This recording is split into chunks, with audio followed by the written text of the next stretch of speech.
Thank you very much for taking this opportunity, for being here on a Friday afternoon, pouring down rain. In order to understand the role of geostationary sounders and their potential challenge, I think we first need to understand where we're coming from. What's happened?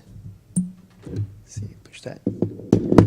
Over the last decade, we've seen the satellite composition measurements have borne witness to a dramatic redistribution of emissions, perhaps the greatest we've seen since the last 50 years. This is borne out in satellite measurements from Aura, such as OMI NO2, increases in China with decreases in the United States, increases in ozone in the free troposphere as observed from TESS, and yet, interestingly and confoundingly, decreases in carbon monoxide, as witnessed by AIRS, MOPIT, and TESS. At the same time, you can see this is driven primarily by strong socioeconomic drivers, such as the increases in China. This is sort of energy production. This is China up here, relatively flat Europe and US. At the same time, while much smaller, significant increases in places like Brazil or Indonesia. The trajectory of these emissions and this impact on the Earth system nevertheless remain both highly uncertain and yet critically important for understanding human health and climate mitigation. Oops. This future arc of emissions is being affected by things right now. For example, the deteriorating air quality in China, the so-called aircopolis, has been, by Chinese own calculations, has led to 500,000 premature deaths per year. And this has led to what's called a war on air pollution from government officials. And most recently, the Obama administration, or the EPA, has opened up proposed lower ground ozone standards down to 65 to 70 parts per billion, which makes the ozone requirements more sensitive to background ozone concentrations. Furthermore, this shift in emissions, particularly equator word, increases the climate potency of things like ozone. So this is, for example, the amount of the impact on direct ozone radiative forcing for emissions. And you notice Malaysia, for example, has a very significant impact, even though its emissions are significantly less than those of China. That's because it's in the right location. And that's a theme that we'll come back to. Jerome has already led up and described this particular system that's now going to be unfolding. This is not an idea, a concept. This is something that's on the books and will be happening. This new generation of geostationary sounders has the capability, the potential, in conjunction with LEO sounders, of really revolutionizing understanding of composition and supporting the kinds of problems that we have to be facing over the next decade. So the question is, how can we understand what is the combination of these satellites? What do they buy you? And to study that question, I'm going to start with a simple question, a simple problem. Imagine that you looked at the mean ozone, monthly mean ozone concentrations over EPA09, so the western US. And you ask yourself, how sensitive is that mean ozone to global emissions? That's this calculation right here. That calculation can be calculated very efficiently with an adjoint, which I won't go into any detail, but it can be produced from the GEOS-CAPE model, and I think it's important to recognize that changes in background ozone, changes in mean ozone is a function of two things. One, the sensitivity of emissions to the background ozone to those emissions, and the changes in emissions themselves. And we'll disentangle those, and we'll think about those in the context of a constellation. So, the fundamental source-receptor relationships themselves. The first thing you would notice is that, as you'd expect, ozone emissions or ozone concentrations over the western US is primarily sensitive to NOx emissions over the western US, but also to emissions in western China.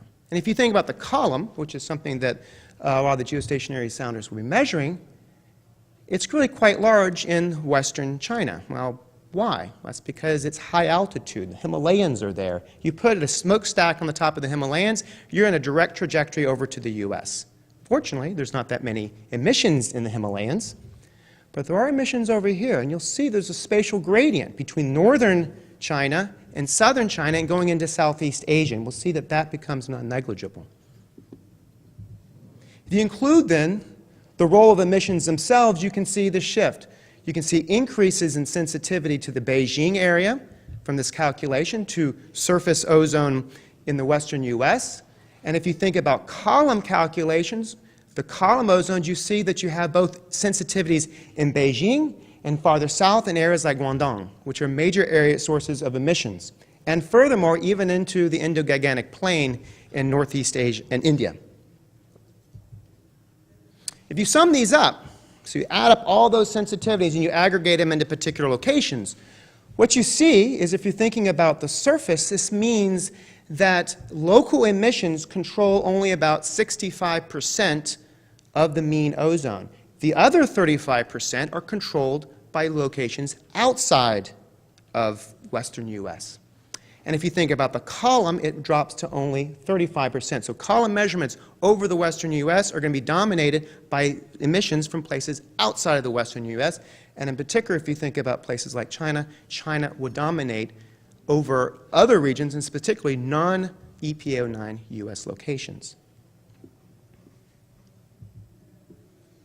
Now ask ourselves, what about the changes that we've seen in the past? Can we understand this change in mean ozone with respect to the measurements that we've already made? This is a calculation that comes from Lumsall et al., and who's currently at Goddard, originally done at Dalhousie.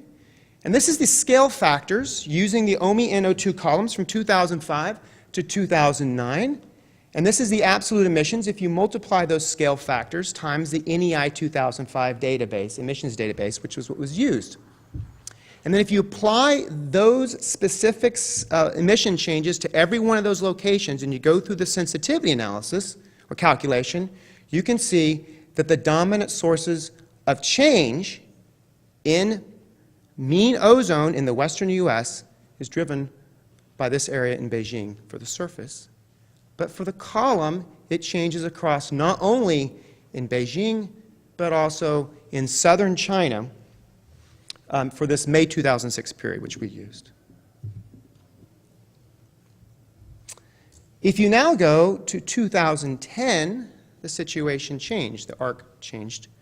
And now you see reductions in India, but you also see increases, and you see that the pattern where those changes occurred in China changed from one year to the next.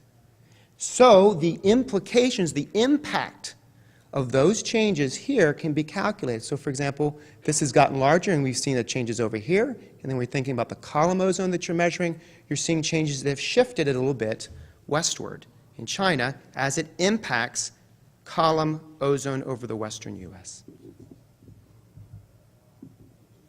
Now, if you take all those calculations together and you add them up and you now look at each individual region, we can see, for just in terms of understanding what this axis means, that the reductions from OMI-constrained NOx emissions from 2005 to 2009 decreased the mean surface ozone by about 0.9% relative to all the NOx emission changes over that same period of time.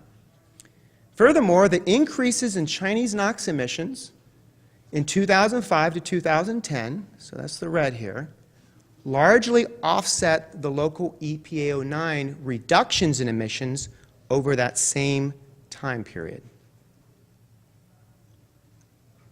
Furthermore, Chinese emission changes contribute more to the mean column ozone in the western U.S. in 2005 to 2009 relative to other locations such as over even local sources. And that even Southeast Asian emissions, such as in Thailand, contribute more to the mean column ozone than the emissions outside of EPA09. Then, if you start looking at the synoptic picture, so not only does it matter where the emissions occurred, it matters is when did the emissions occur.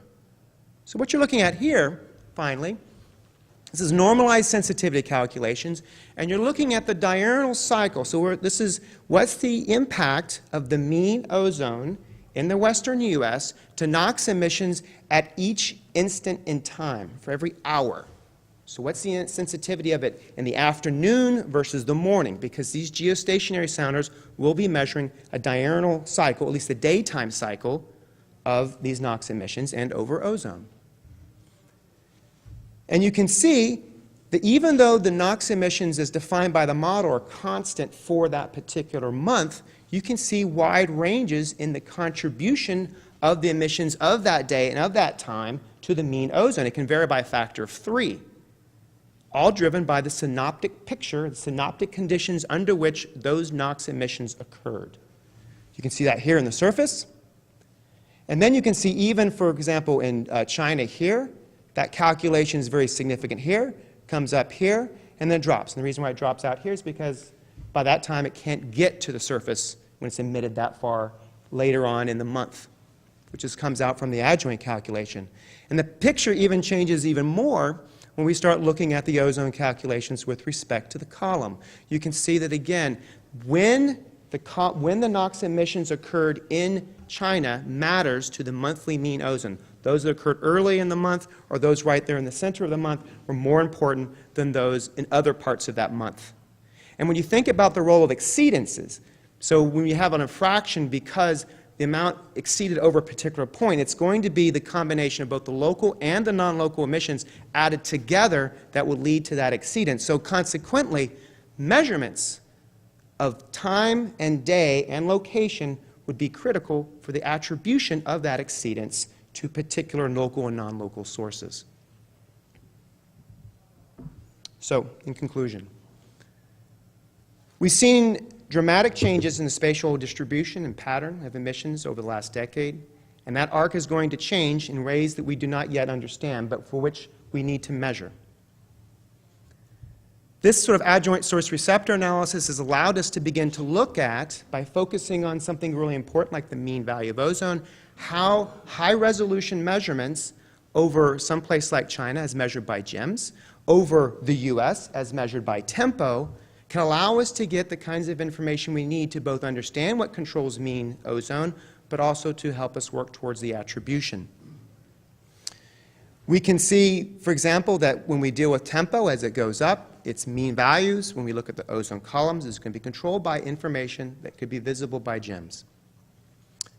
Furthermore, an area that we have not yet explored, but I think will be important, as the ozone observations from IASI and GEO-CAPE, the Sentinel-5 precursor, Sentinel-5, CRIS and OMS, these LEO sounders, could very much play an important role in augmenting and threading together the measurements that we would get from these geostationary sounders. However, the attribution of near-surface ozone to these emissions will require higher spectral resolution measurements such as those that we see from, I'm sorry, I missed it, Tropospheric Emissions Spectrometer and OMI, so thermal IR and UV, which would need to be explored in the future.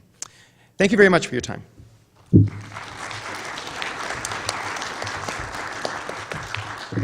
We have time for a couple of questions. Yes.